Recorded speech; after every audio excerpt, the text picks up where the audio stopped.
Denver Broncos, Mile High View, no commercials, no bullshit. So we're going to do a little demonstration here. A little fact laying down. We're going to lay down some facts. We want to know, I guess what we're trying to put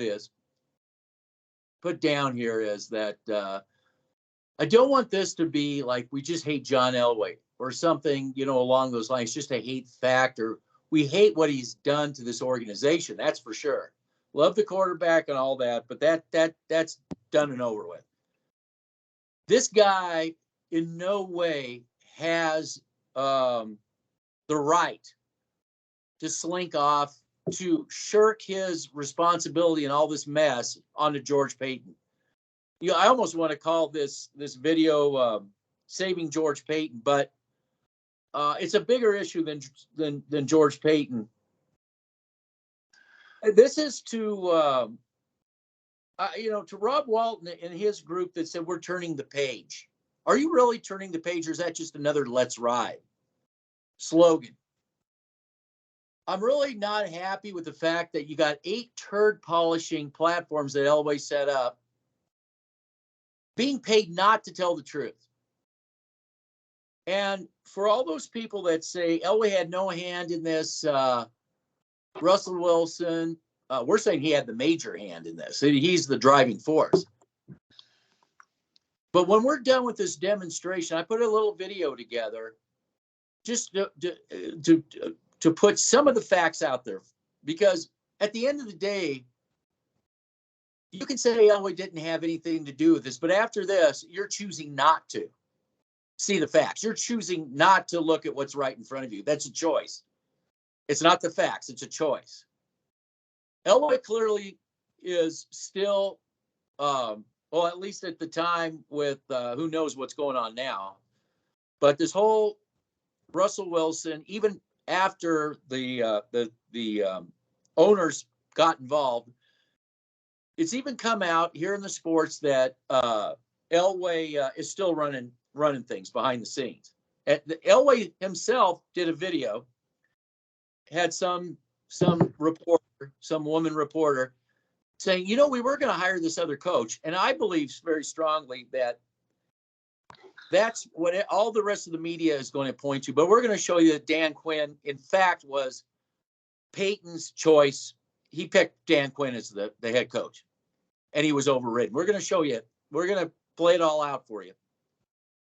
Because if they're lying to you about that, what all are they lying to you? But one thing they can't lie to is who sold this $250 million boondoggle to Rob Walton. Somebody had to be sitting in front of Rob Walton as the head guy.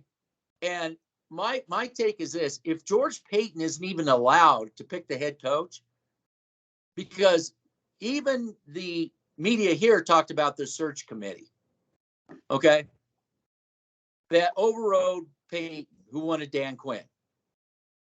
That was overwritten, and who spearheaded that? That was John Elway. It was even reported here in our own Denver media.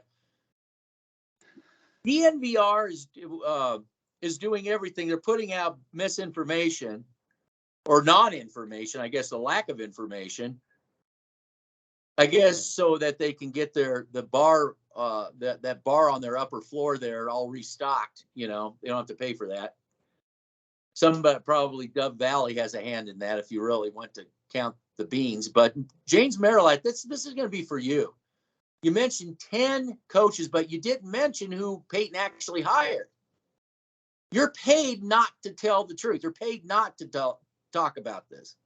And we're going to talk about it because it needs to be talked about, because at the end of the day, the question has to be asked by the media, national media, who actually sat in front of the owner and pitched arguably one of the worst deals in sports history at the end, when this whole thing is said and done. So we have to do now. This shouldn't take a rocket scientist to figure this out. Now, we put some clips together here that there should be no dispute what's going on here. Okay, so I'm going to start this, Colby. I'm going to start this, and we're going to discuss this video that I just put together really quick.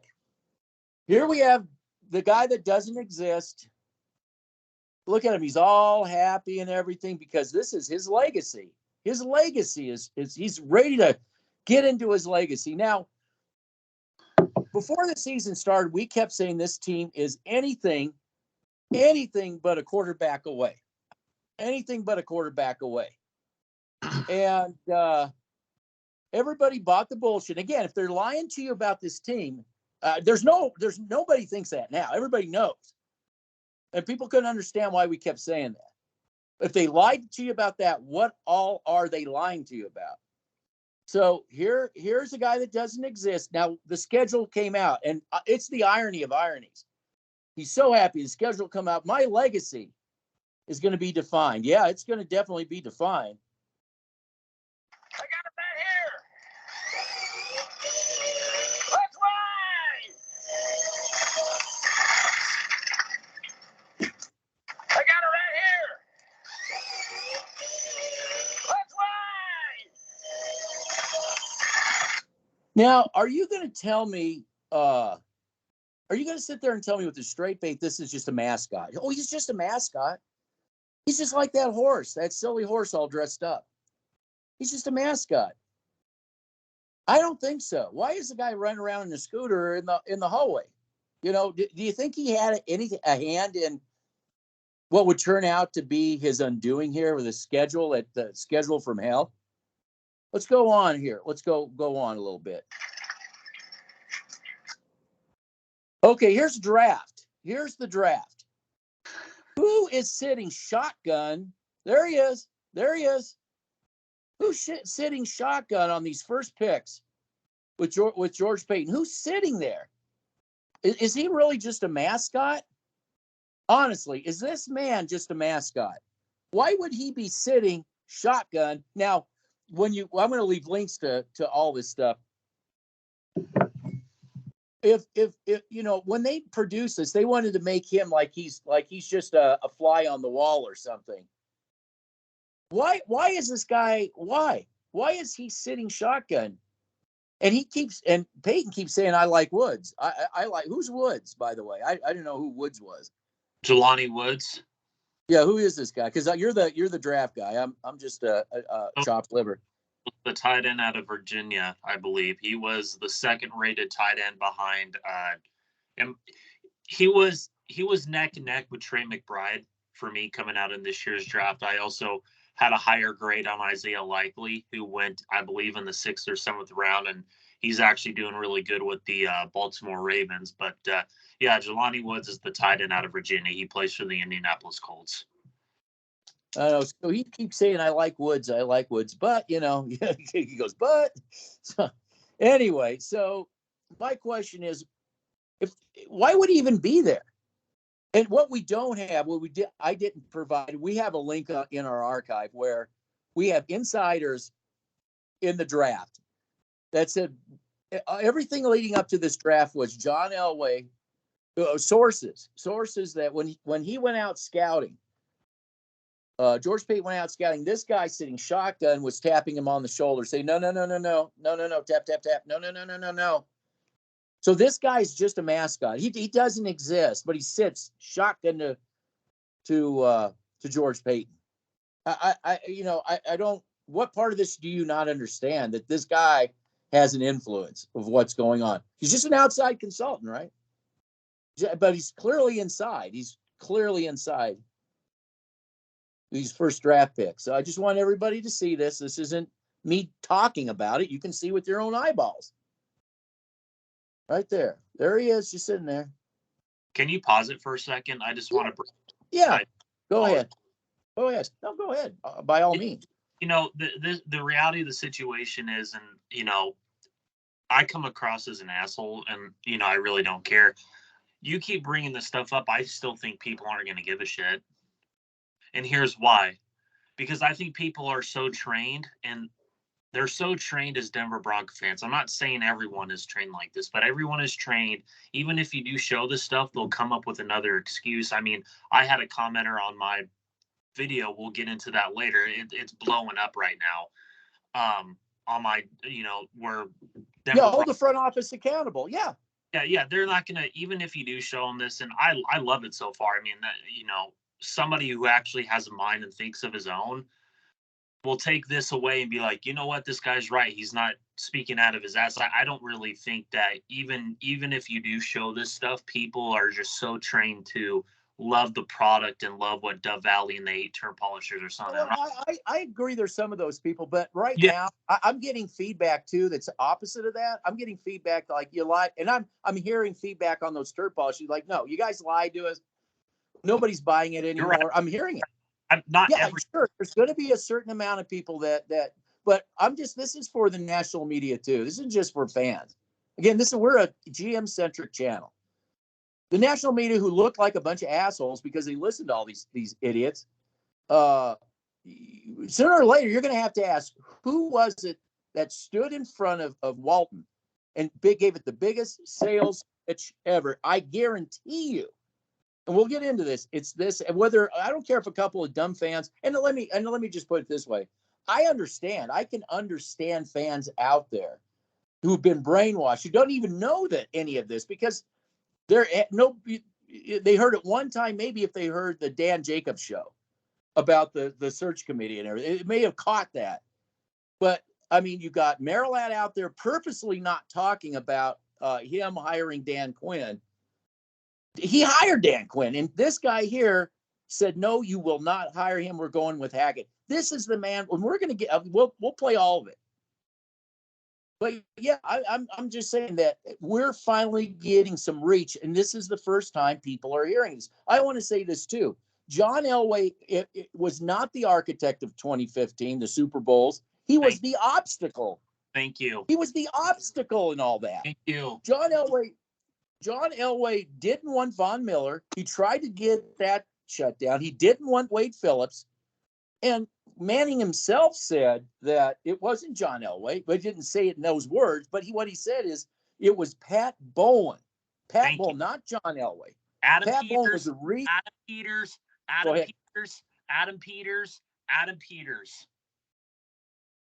And he said Adam Peters, not John Elway. He never mentioned John Elway.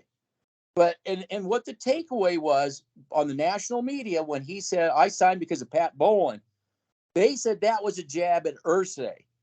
Okay, that may be true and all that, but the bottom line is Manning signed because of Bowlen, the ownership. And this is before he got ill, before he got really, really ill. Yep. All because he put a leash on Elway with Vance Joseph. He put a leash on Elway, meddling with Adam Peters' pick of Von Miller. If anything, this guy right here was an obstacle up for the Broncos moving forward into their Super Bowl, into that great run that they had.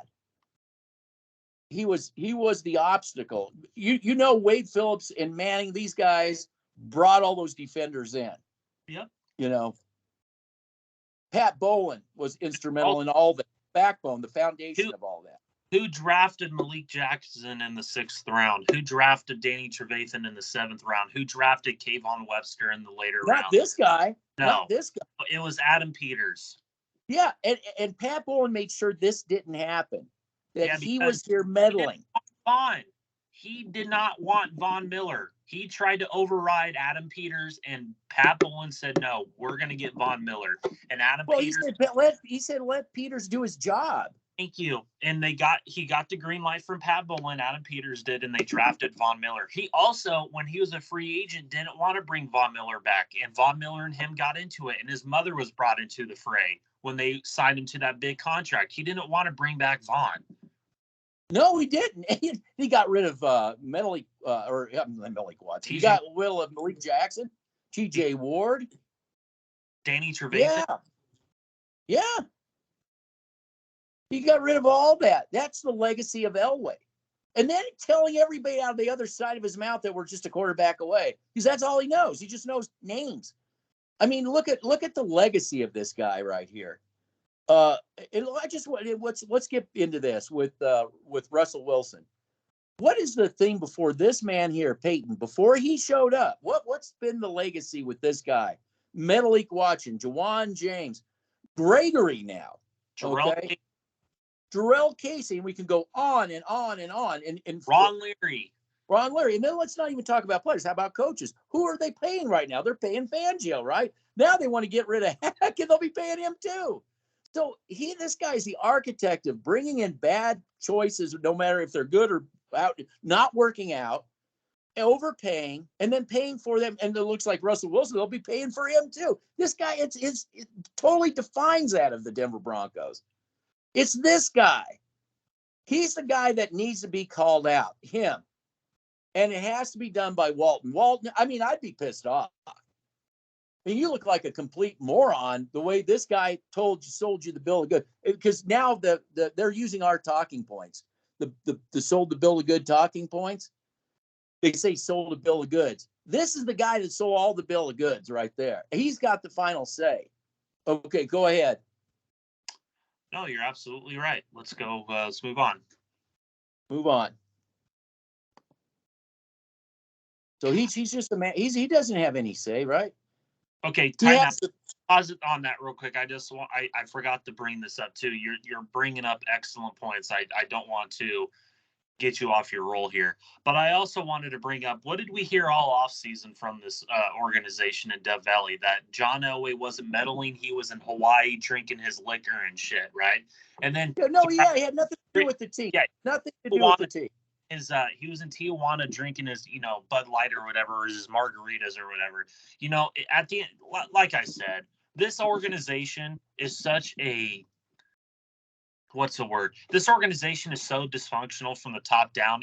This is the worst organization in the National Football League, hands down. End of story. I don't even see the Jaguars with this much press and how bad it is. I don't see Detroit. I don't see the Reds. Well, they got a shadow government. They got something like a shadow. This it wasn't me who said this, by the way. It was the Saints fan who said to me, he goes, yeah, he goes, you like have a shadow government running your front office. That's why there's no accountability here. It's like, oh, I got my media platform. I'll get off the hook for all of this. I got George Paton. He's the fall guy. And you know what really pisses me off is that they're sitting here blaming Hackett. You got Mark Schlereth, of course, the biggest turd polisher of them all, out there blaming Hackett for the Russell Wilson hire, for the Russell Wilson move. Hackett he's not even a head coach. He's a token, just a puppet out there like Vance Joseph. You were the one that said Vance Joseph 2.0, and that's exactly what he is. He didn't have any say in anything. Like I said, what did George Paton say what he was all about? What did he say? He was a trenches guy, right? What did Hackett That's what he said. What did Hackett say when he came? He said the same thing. They don't get a say. We go after Dulcich. Yep. Move on. He goes after Dulcich. Well, what I want to say here is, if this guy is drinking tequila somewhere and he has no affiliation with such an outsider, why does he have his own suite? He's got his own suite at the stadium. And I will say this, you never see him sitting with the Penner people. You never see him sitting with the owner, thank God. And I'll save the thank God for the owner before a Kaiser. Thank God. I'll save the thank God for Kaiser. So I just want to say he's got his own suite for a guy that doesn't have anything. He's got his own suite at this. And look at this. He sees in this. This is, I think, I want to say Baltimore Colts. This is the Indianapolis Colts game, I believe. And he realizes, my legacy. They remember, let's ride on the scooter. Now reality is starting to set in. You sold Elway. You sold the Rob Walton a bill of goods. You were the guy. We're going to move on here. Just want everybody to see he's got his own suite. His very own suite. I don't know how long this is. Hopefully not too long. Here we go. Not only does he have a suite, What's up, boss? Look at that office. You take a look at that office. Does that look like an outsider to you? You say what's up, boss, to an outsider? This guy has no control, huh? No say. Look at that office. I want everybody to look at that office. Look at that office. One of the biggest ones overlooks the field. I had an opportunity. Okay, time out. I wanted to bring this up too. Okay. I sent you, and again, off topic, but it correlates to what I have to bring up. So this team right here, the Cornhuskers, I sent you a press conference, and I understand it's a press conference, all the above, but look at the difference between the Huskers, and I did a video, they finally got it right. Outside of, I talked about the organizational stability up there in Lincoln. You look at the organizational stability up there in Lincoln compared to what you have in Denver. I mean, my God, you have Ted Carter, Trev Alberts, and Matt Rule all on the same page. What vision they want to do, they want to build from the inside out. Yes. Yeah, I sent you that. And then you have the Denver Broncos, who you have 80 fucking talking heads in that organization from the top down that doesn't know what they're doing. They want to experiment, throw spaghetti at the wall. They want to bring in all these people. And I just want to say this to the 8 turd polishers and 104.3 The Fan, Mile High Huddle, Locked On Broncos, and DNVR, KOA. DNVR, and all the above. Didn't you say that you wanted Nathaniel Hackett because he brought energy to the team? And now you're backtracking on it like usual. I mean, dude, this is an organization in shambles. This is an organization that is not based in reality. They're based in clown world bullshit and the Matrix bullshit. I mean, dude, I encourage everybody, go look at the Huskers. Just look at what they're all on the same page. They know what they want. They know what vision. They know where they want to go. You look at the Broncos. Where do they want to go? They want to go get Russell Wilson and pay him $250 million for what?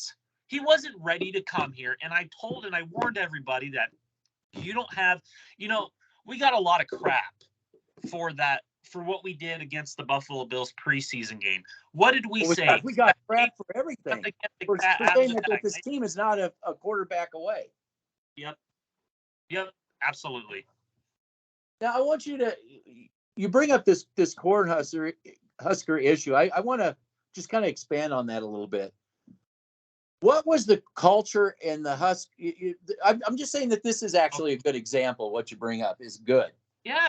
Because what was their culture before this line-centric GM and the coach all on the same page in recruiting and all that? What was the culture at Nebraska just prior to this new change? Explain. It was like Denver's. They didn't know what they wanted to do. They bring in a nice guy in Mike Riley, who they brought in coaches and players that didn't fit his system under Scott Frost. I mean, I think Scott Frost would be the perfect head coach in Denver. That's the reality. I know. Scott Frost gives a shit less about the lines. Yeah. Yeah, they didn't care about the lines. They go after 6'8", 300-pound offensive linemen, but they wouldn't develop them. And that's another thing that I heard from the Nebraska Cornhuskers. They're going to go after 2, 3, 4-star recruits on the offensive defensive line, and they're going to develop them into NFL players. I mean, that is what Tom Osborne used to do, man. Well, that's what Tom Osborne.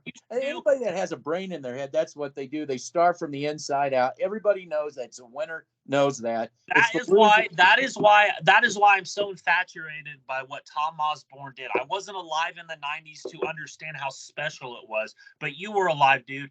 What did Tom Osborne do better than anyone else in the country? He went out and got offensive, defensive linemen. Yeah, and they were tough as nails. They were a very difficult team to score on. The Broncos in the 90s, what were they? They were offense and defensive line centric. They got the Hogs up front. It's for 2 decades the Huskers went after all these, Bo Pelini. I liked Bo Pelini in his own way, but he wasn't the type of coach that really cared about the fronts. He wasn't that type of coach. But you bring in Matt Rule, and we saw it the Carolina Panthers. Thank you. We saw it exactly. I'm going to go into it. this is why I think Matt Rule failed in the NFL, because he had an owner in David Tepper who was meddling. And I think you saw against the Broncos, that offensive line for Carolina.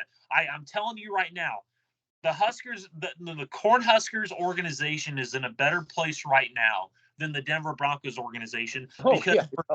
And you saw it in there. If you watch the president, dude, it is so diametrically different from what you see from. I mean, dude, and the best thing I heard from Trev Alberts is, we're not going to meddle. We're going to sit back. He's going to be able to hire his own staff to cater to the players and cater to the offense and defensive system. Oh, you mean he's not going to have this guy sitting shotgun with him in the recruiting process, you mean? Yeah, he's not going to tap. No. Tap. We need quarterback. Edges, you know. You saw defense. You saw the defense for the Carolina Panthers. Those are Matt Rule players. Yeah. Those are the players that Matt Rule brought in. Yeah, they brought that up in the broadcast too.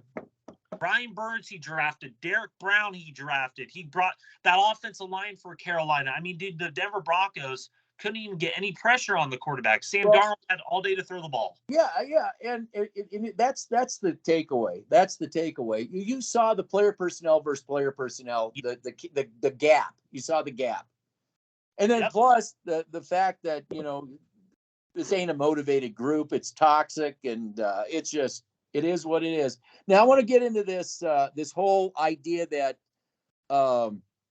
George Paton, not Elway, had anything to do with Hackett. Paton did not want Hackett. Thank you. And we'll let them do that. This man here, I can't pronounce his name either. Broadue.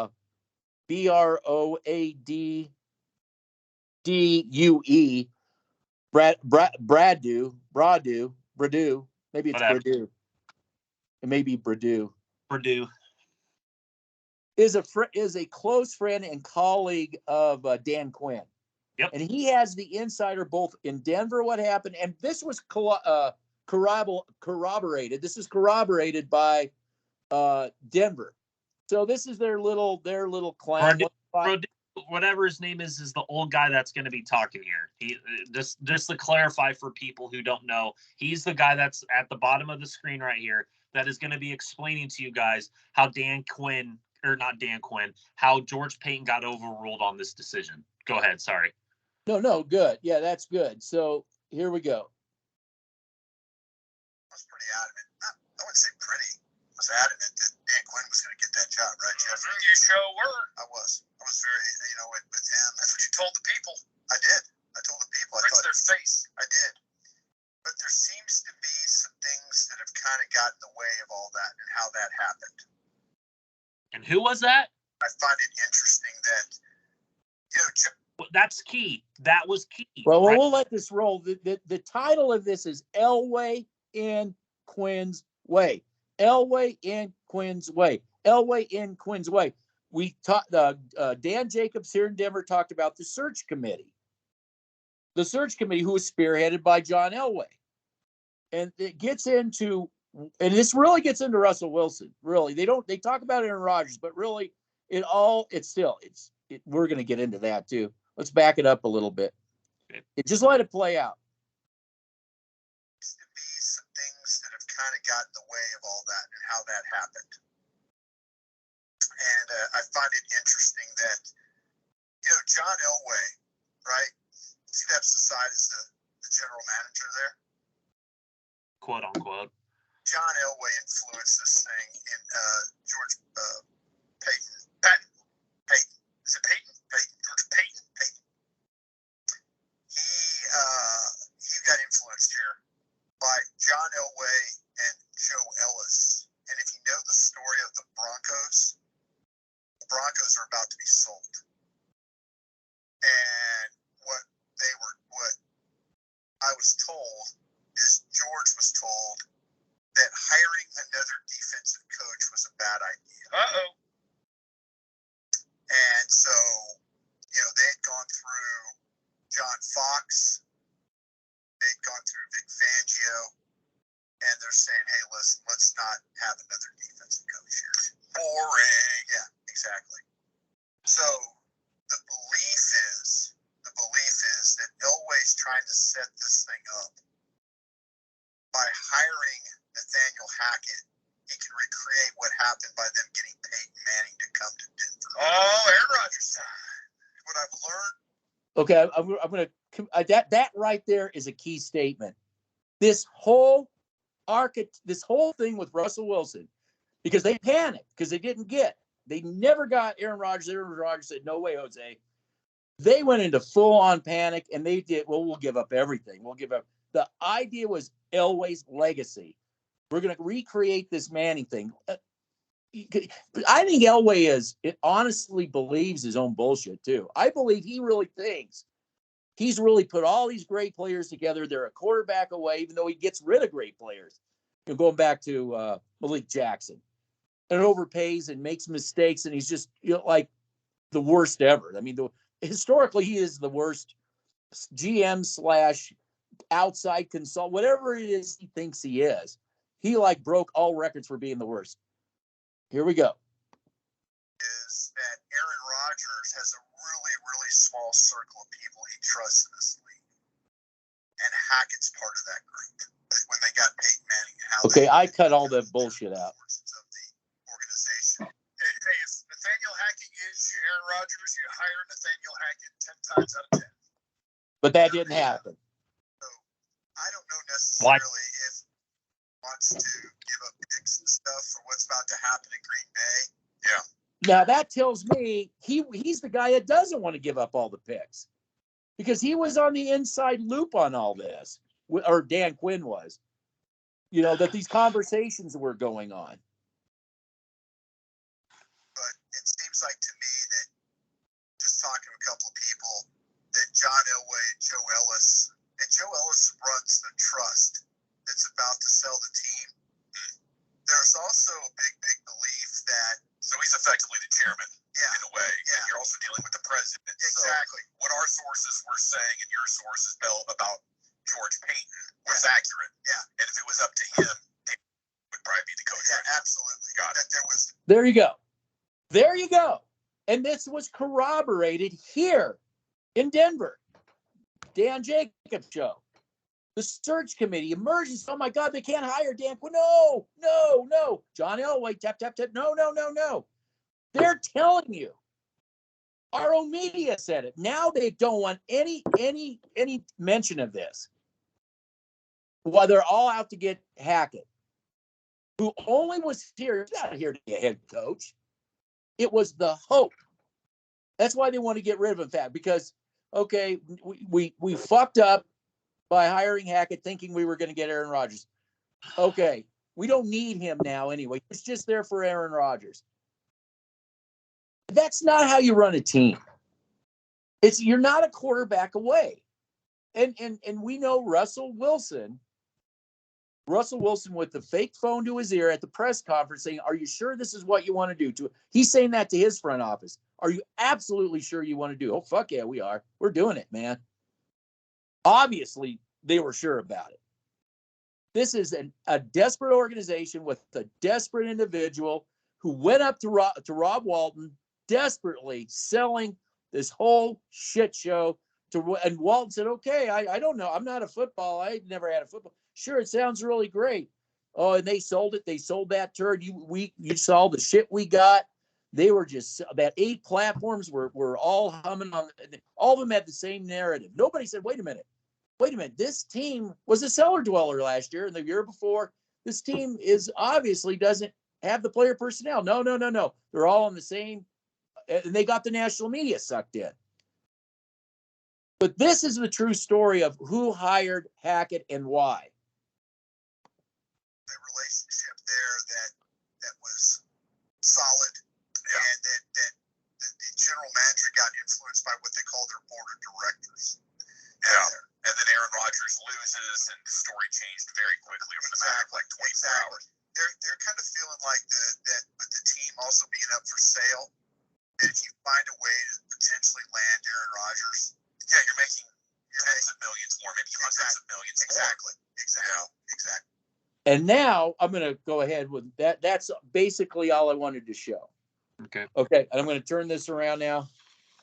Now you're not talking. You're not now 10 million's ahead. You're in the hole, and you look like the big shit show, clown show you truly are. because you let those, and Ellis, let's drag him into this too. He needs to be called out too. And we have no idea if that Ellis is still behind the scenes somewhere. He may not be.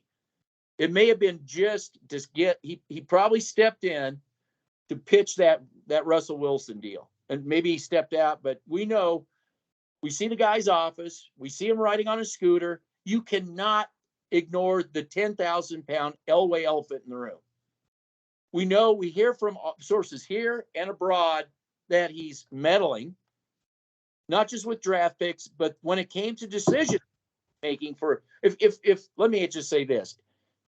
Is it a stretch? Is it a stretch to say that George Paton has as much say about the hiring that $250 million boondoggle? Does he have as much say in that as he would if he can't even hire a coach? My question. He has no say. We know that. Say. And my take to what I want to say to Paton is, are you going to fall in everybody's got to fall in the sword for John Elway. From the time Pat Bowlen became ill and he took over and fired Adam Peters, fired Wade Phillip, got rid of everybody, got rid of players that were great, and brought in players that he has to get a spin doctoring machine to tell you that they're great. Justin Simmons, for instance. Are you going to fall on the sword like everybody else for Elway and become the face of the worst boondoggle in sports history? Are you going to be that face? Are you going to be that poster child?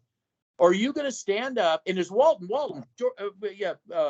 Walton, Rob Walton, are you going to allow this man, Paton, to take all the blame for this? When you knew was sitting in that office selling it.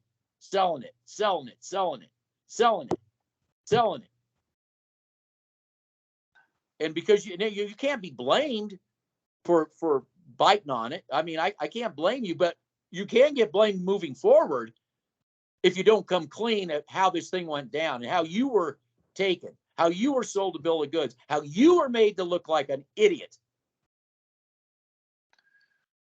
Yeah, you're hitting every nail on the head that needs to be said. And at the end of the day, like you and I've said, dude, my Broncos shirt's falling apart like the team. Well, at least you're wearing a Broncos shirt, so I forgot to change that. But okay, go ahead. But anyway, dude, I've had 2 channels taken down because of this. I've had 2 channels taken down because of me calling out this organization, rightfully so. And I'm just done with it, man. Like I'm done with it because at the end of the day, they're exactly where Nebraska was. They're exactly where they are. All the I disagree with that. They're far worse. Far worse. The only reason I disagree with that is because I'm using your talking points. I'm using your own talking points. You got 80 people in the kitchen there. That is true. That is very true. But anyway, as we move forward, I'm just you're hitting every nail on the head. I don't even need to say anything because what more do I have to say? What more do I have to say? Because we have hit. We've hit every nail on the head that needed to be said. We've called out Elway. We've exposed Elway. We've exposed this organization for what they really are. And, if Rob Walton, and I'm his biggest critic, you want to talk about a big critic of this ownership group, yours truly is right here. If you're going to continue, you fire Elway, and you're going to continue to, pump out this media machine that, oh, my God, we got Russell Wilson. We got all these players. At the end of the day, what players do you have on this team that makes you excited outside of a Quinn and Miners, outside of a DJ Jones? I mean, dude, it is to the point that, dude, this is the worst NFL team. This is the worst NFL. This is the worst player personnel team on the face of the planet right now. Oh, this is the worst organization, NFL organization. Well, I've already said that, but in terms of what you see on the field, it's because of the direct correlation from the organization from the top down. I mean, that's just the reality of the situation, my friend. I mean, dude, I have come to a realization. I'm just done with it. Dude, we need to focus on scouting. You're not alone. We need to focus on scouting, dude. Like, dude, that is what you and I do best. We do best with film and scouting. Not saying that we don't have to talk about the Denver Broncos. Yeah, I know you're probably right. You know, people don't want reality. They want to live in fantasy created by PR machines and spin doctoring and bullshit. You're absolutely correct. I mean, dude, I had a commenter who said that the Denver Broncos shouldn't pay me, or the Denver Broncos don't pay me, so they don't give a shit. And you know what, dude, I'm going to tell you this right here, right now. If they didn't care about me, I wouldn't have 2 channels taken down because of it. I wouldn't have had Justin Simmons come on multiple turd polishing platforms and explain how great he was after I exposed him throughout the summer. If they didn't care about my work, they wouldn't have banned 2 channels of mine. And they still take down my videos. You know, and you brought it up in the post game. Dude. They fear me so much because what do? I put out film. I put out film on this team. I put out film on Justin Simmons because dude, at the end of the day, I don't want to get paid by anyone. I'd rather roll up my sleeves and do the hard work that needs to be done. I would rather do that. Well, you need to get paid for your scouting picks. People shouldn't just get it for free. I'd rather work hard than get to win like all these other turd polishers that eat ribs and eat mac and cheese and get the Kool-Aid from Dove Valley. I'd rather roll up my sleeves like Pat Bowlen did, rather than get the easy shoe in. Because at the end of the day, this organization is not the organization that I grew up with. Dude, I don't need to. Wow, dude, I've been a fan since the 60s, 70s, 80s, 90s, to early 2000s. I don't need to proclaim how great of a fan I am. Because at the end of the day, you need to look at the player person. You could proclaim you're the best fan in the world, but at the end of the day, the organization will continue to let you down because they're so dysfunctional from the top down. And I've been saying that ever since Pat Bowlen.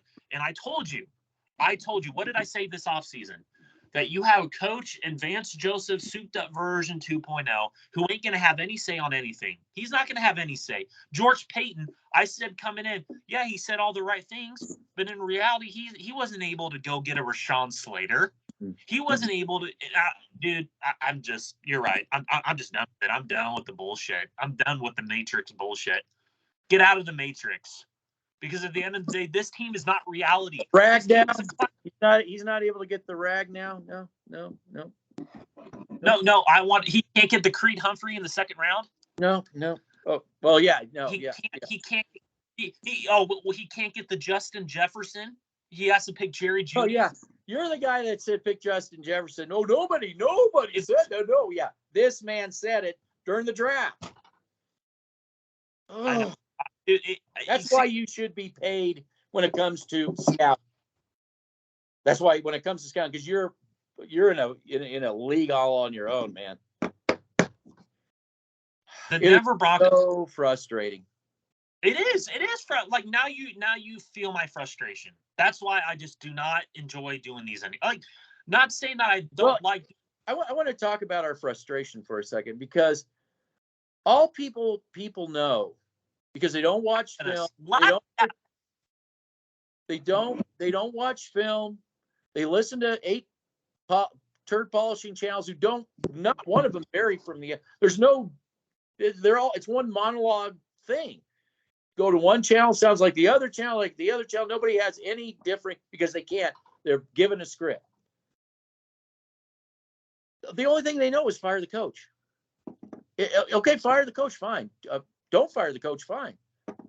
You really think that's what's going on here? It's just, and then when I hear Mark Slather, it's just saying that Nathaniel Hackett had any say in the Russell Wilson deal at all is like.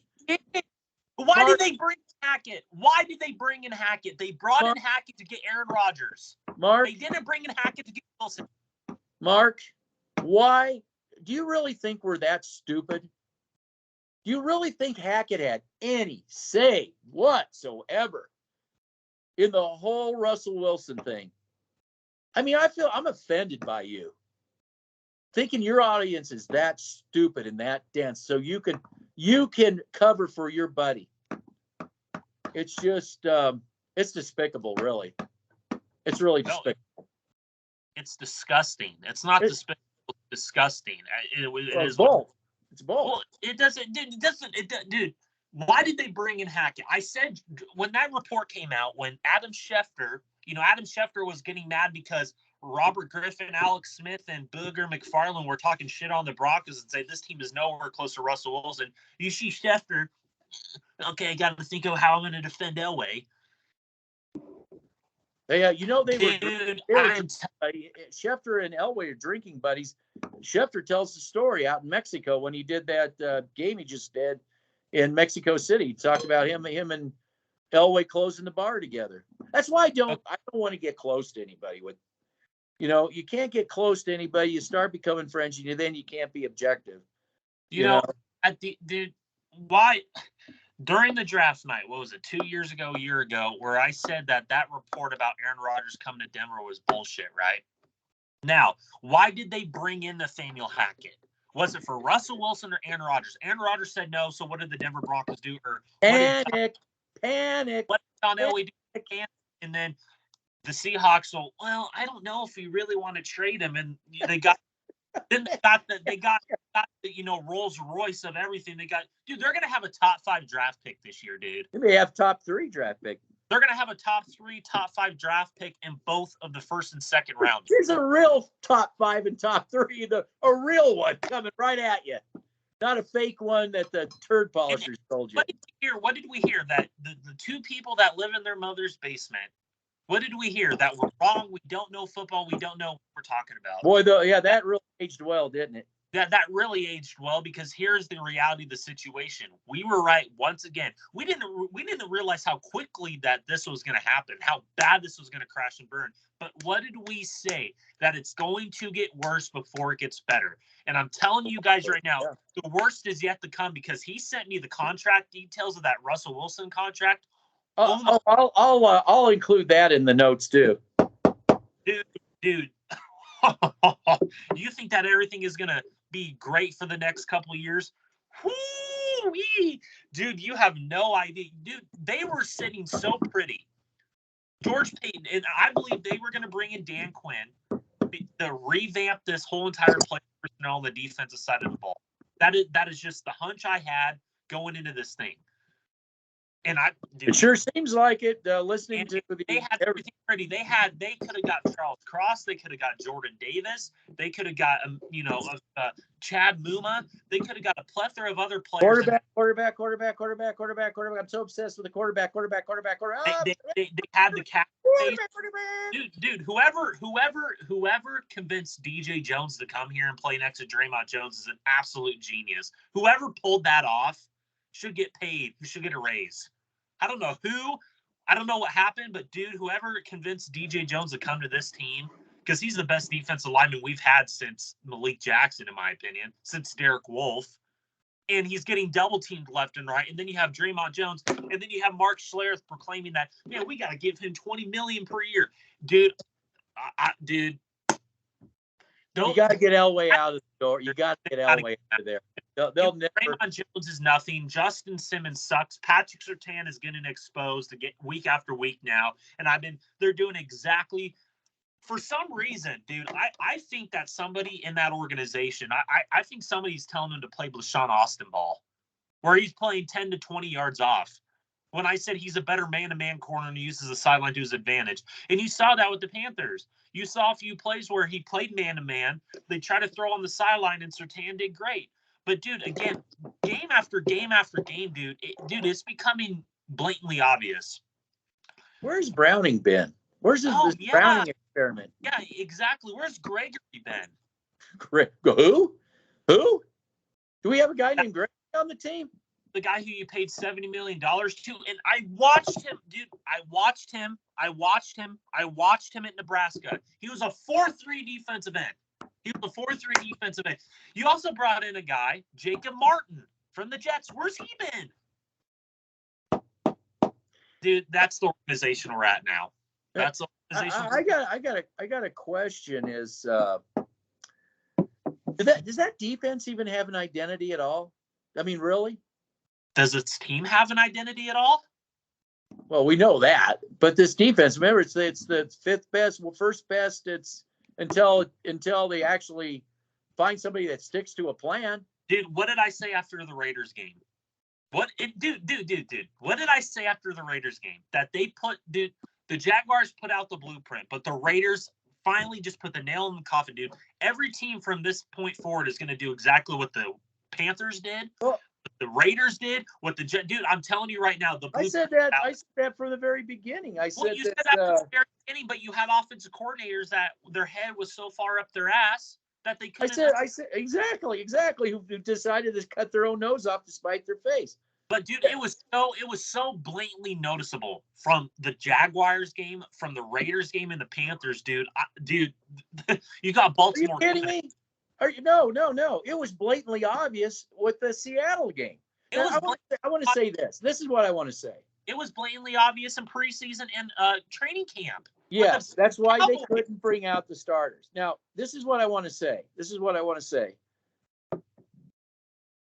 Everybody wants to talk about, well, if Gordon didn't fumble, this would be a 9-1 team, right? Okay.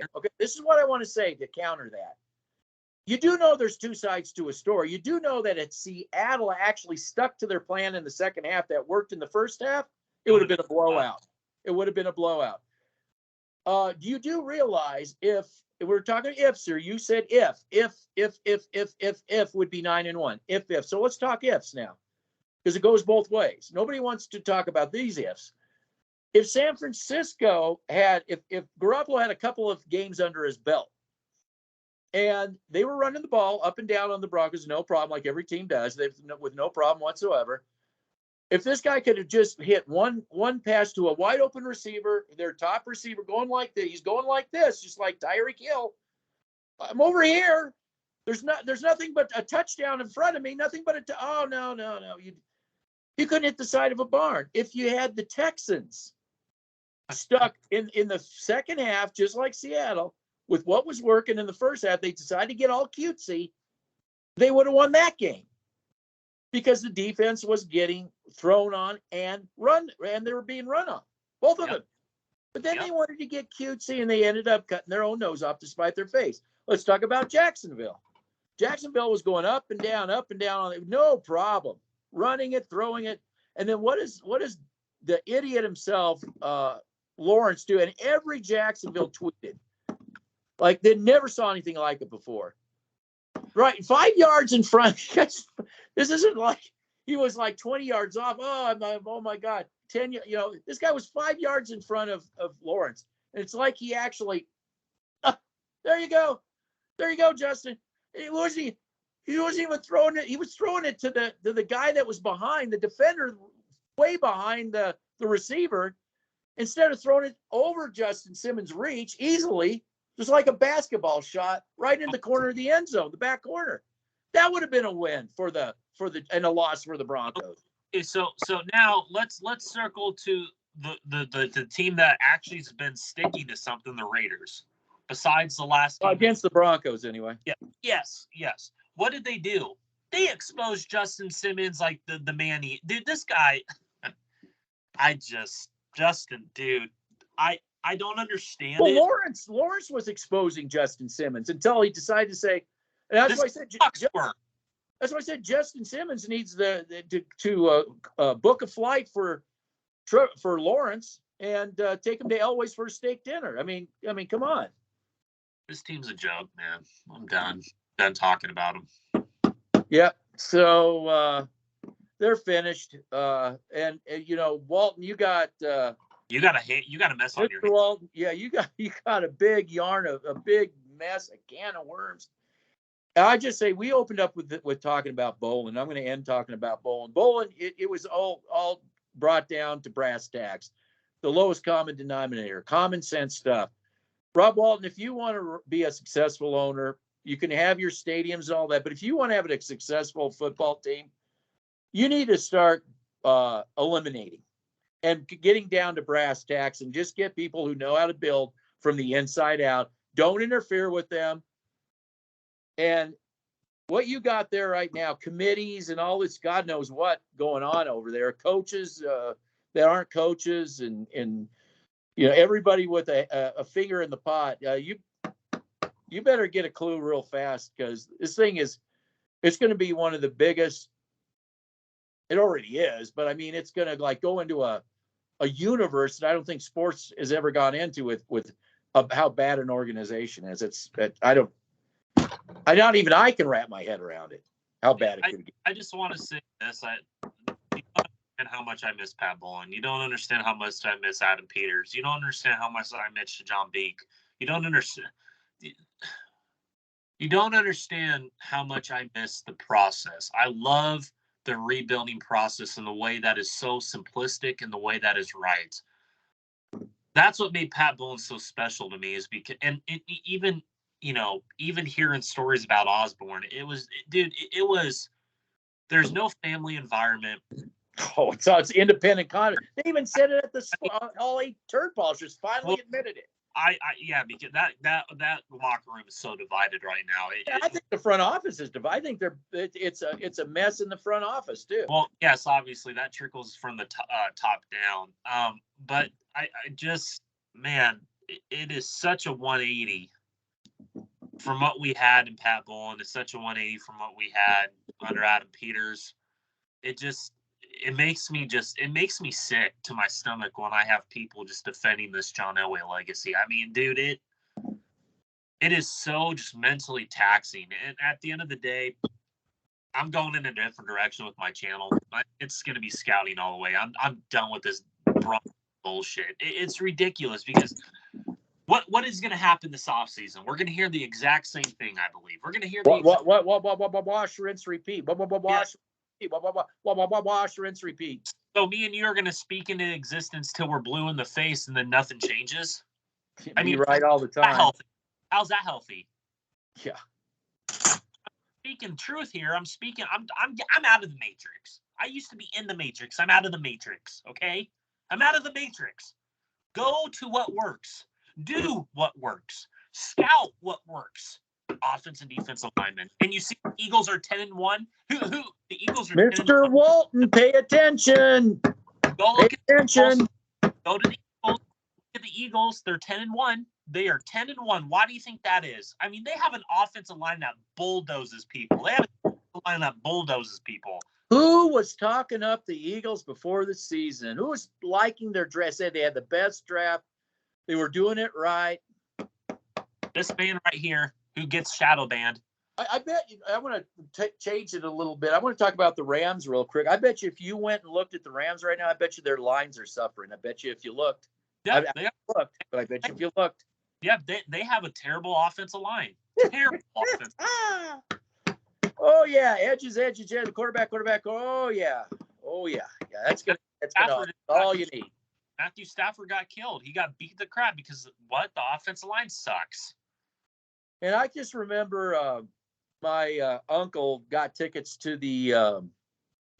He gave up he stopped being a Raider fan. He turned all his Raider tickets in. This is back he went back to the LaMonica days because Al Davis was going to move the team after they built a new stadium. Anyway, so he gets San Francisco tickets right the same year they draft Montana. And he was telling me, he goes, this was the year he was saying, he told me about the Raiders and how much he just despised Al Davis. And he said, I'm just going to stick it to him this way. And they were cheap to get. And he goes, but I'll tell you this. He goes, they spent everything the last 2 years really building these lines, both offensive and defensively. And Joe Montana, he was liked. Joe Montana was a liked quarterback. I mean, there wasn't Princess quarterback back then. It was, but it's like, he's a comp. And look at this guy. He's a noodle arm. He's got a noodle arm. Okay, he's got a noodle arm. Okay, who was the guy that said Tua? Who was saying Tua? Don't give up on Tua. I said, this guy reminds me of Joe Montana. This guy really has just a way about himself that I haven't seen since Joe Montana. Nothing flashy, but really precise, like a surgeon. And he's like improviser. Like he's more of like that improviser quarterback. He's really precise. And Russell Wilson is far from that. I just want to say that here right now. He's far from it, dude. And here's the reality of the situation. You were bringing that up. I'll bring the Kansas City Chiefs up for a perfect example. What did they do before they got Patrick Mahomes? They were building up those lines, right, with Alex Smith there. What did they do before Brady with Jameis Winston? They were building up the lines. What did the Bills do with Tyrod Taylor before Josh Allen? They were building up the lines. On What both sides. were Broncos doing before Peyton Manning? They were building up the lines with Josh McDaniels. For all the shit I give McDaniels, they still drafted offense and defensive linemen. So I got you knew how to do that. Yeah. Because you look at the Patriots. I mean, they're built from the inside out too. Yeah, and where did Josh McDaniels come from? The Patriot system. I think that Bill Belichick had to put a leash on Josh McDaniels more than Josh McDaniels being this all-world offense coordinator. But that's just my opinion on the matter. But again, you have what did the Eagles do before Jalen Hurts got there? They were building up the lines, right? That's what you do. Now you hear people, because all we've been saying it for 7 years.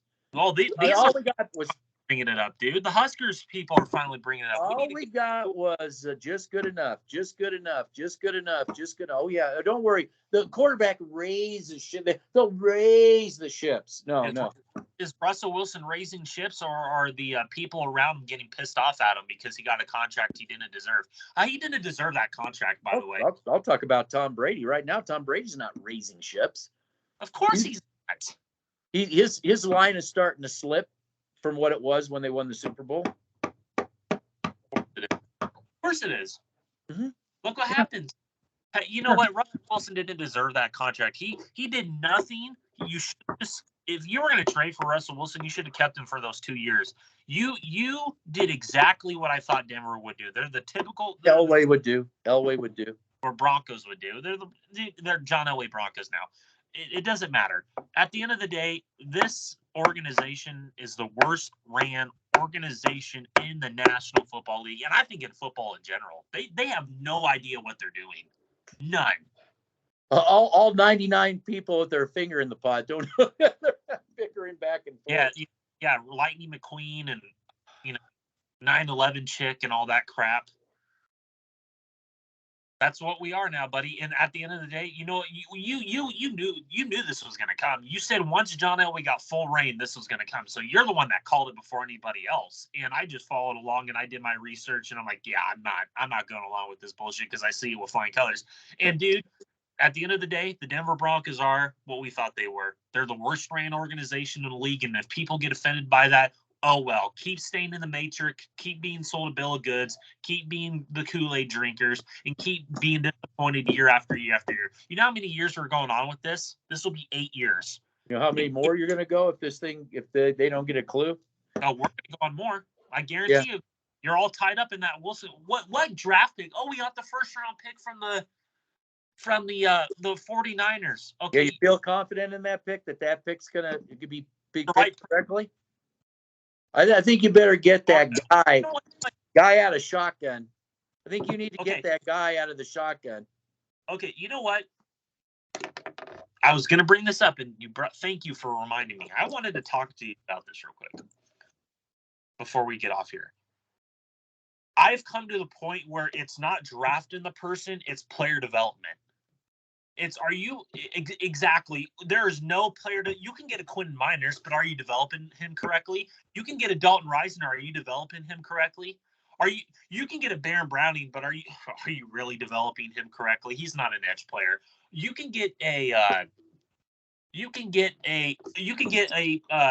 Parrish Jones Jr. or the Parrish Jones Jr. from Ohio State. Are you going to develop him correctly?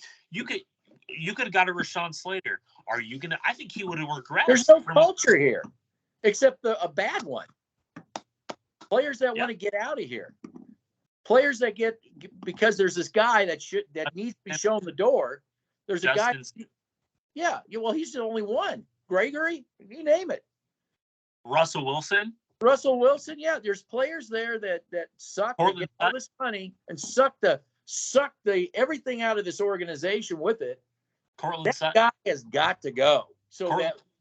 They can bring in people, get rid of all this mess that Hackett didn't create this mess. Schlereth, shut the fuck up. They were saying the same thing about Fangio. Exactly. They didn't create this mess. This mess is created from the top down. The continuing thread is John. Your buddy needs to go, and I know you're talking amongst yourselves. I know it. Elway really screwed this one up. Yeah, he did. Are you? Yeah, you're gonna, and you'll wipe his ass, right? Of course. Sandy Clough is the only one that has the balls to somewhat talk about it. I mean, somewhat. It's, it needs to go all the way. Yeah, Dan, to a degree, yes, too. But again, dude, it's Mark Schlereth, you should be ashamed of yourself, buddy. Blaming Paton, blaming. I'm sure you'll blame Paton too. Oh, they're going Hackett for bringing in Russell Wilson. You really think we're that stupid? My God. And you get paid to talk about this? How dare you? How dare you? I'm not going to go with any of your advertisers either. I'm going to make sure I don't ever buy anything from you or anything from 104 The 3, DNVR, Bubble, all that stuff. I'll make sure that your boycott all your sponsors. I'm sick and tired of being lied to. And then you're going to go pile on these guys when they had nothing to do with this stuff. What do you think Hackett is thinking when he hears that shit? I don't know. I don't have anything bad to say about Hackett. Me either. Let me say this. I don't have any dislike for Hackett, Paton. No. None of these guys. I don't have any dislike for Walton or at all. They've been sucked into this gravity well that Elway himself created. He's so bad, that's why he has to hide. He's so bad and so toxic. And you know what? I think if Nathaniel Hackett, in different circumstances, I think would be I think he would be an okay head coach, because we've seen the Hackett. Well, you mean when he actually can be a coach? Yeah, he's allowed to be one? I think Ezra, if he got the defensive players that he wanted, he just like Fangio, he would be a good defensive dude. Yeah, and you see that's the problem here. You ran off a top 2 defensive mind in the league in Vic Fangio, who the team looked better under him than they do under Hackett because it's so dysfunctional, man. Oh, no, you're wrong. Look at the scores. Okay. Look at the scores. This is the worst offense I've ever seen because they can't stick to anything. Dude, this is. Oh, that was Shermer. It was Shermer. Okay, yeah. You know what? This is the worst. I know. This is the worst offense I've ever seen, and it's because it's 8 years building up to it. It's not just last year, the year before that. This is 8 years. Well, this is a good defense. I'm just saying, if you had a team with any kind of wherewithal. I mean, the Titans. Look at the Titans. They decide, hey, the Broncos are coming. We don't have to worry about scoring any points. Let's work on our passing. Let's work on our passing game. We don't run Henry. Just give him a token. They still win the game. And you know what? This is the funny. The more and more the more and more I think about it, the more and more I give Fangio more credit each day, because he was working with chicken shit and he made chicken salad out of that, dude. He made players that looked like shit and actually made them somewhat respectable. I mean, dude, Alexander Johnson ring a bell? I'm not saying Alexander Johnson was a good player, but dude, he was serviceable enough to Mike Purcell, those type of players where they were just serviceable enough for him to just somewhat make his defense somewhat okay. I mean, was Fangio able to get the players he wanted to get? He wanted DJ Reader. He wanted Adrian Amos over Justin Simmons. He wanted Zaven Collins. He wanted Devin Bush. He wanted all these type of players, but we can't have that. He wanted to go get a Michael Davis from the Chargers, who's a good. So does that go back to our Quinn? Does that go back to Quinn? Yeah, Quinn would an over. Quinn would not put up with that. Yep. But Quinn. But we know what the real reality was. Is that John only see quarterback. Are the Cowboys missing Randy Gregory at all? Of course not. Of course not. Yeah, he was the number one choice all along. I mean, nobody could understand why the Broncos paid Gregory that money. Nobody. It's Elway. Common thread. It's Elway. It's Elway going all the way back to Menelik Watson. I know. It's Russell Wilson. Did I say it could become the mother of all Menelik Watson, Juwan James, moves by this organization, by the one guy who's the architect of all that. Yeah. Does Billy Turner ring a bell? Who's the other right tackle there? They got I want to say Finch. No, it's Compton, Cameron Fleming. No, Fleming. Look at how that's working out. I was actually a big fan of Fleming last year. I thought he had a better year than last year than he did this year. Well, who left the team? Who left Mike the team? Mike Munchak. Mike Munchak. Huh? For Butch Berry. Who? The running backs. Curtis Modkins. I know. You got to get rid of good coaches. That's what you got to do for bad ones. That's how we roll. Good God. You keep Zach Azzani over Curtis Modkins. Zach Azzani, dude. The receivers on this team are so horrifically. There is no top. They're all just a jumbo pack of bullshit. No, if you listen to DNVR, that garbage that they're spewing over there, it's all Hackett's fault. They didn't go out and get receivers. They didn't go out when Tim Patrick went down. They didn't go out and get. Dude, they paid Cortland Sutton all this money, who hasn't done shit in 2 years. They don't want to bring that up. Who paid him? Who paid him? Who paid him? John Elway. And he runs his mouth too, just like Simmons does. Like he's the next next Megatron. He's the next Calvin Johnson, dude. Everybody's laughing at the Chiefs for signing Melvin Gordon. He's on the practice squad. He ain't gonna be on the roster, dude. Yeah, Read what it says before you come out blasting the Chiefs. You got to understand he's on the squad. I've made mistakes too, but here's the thing.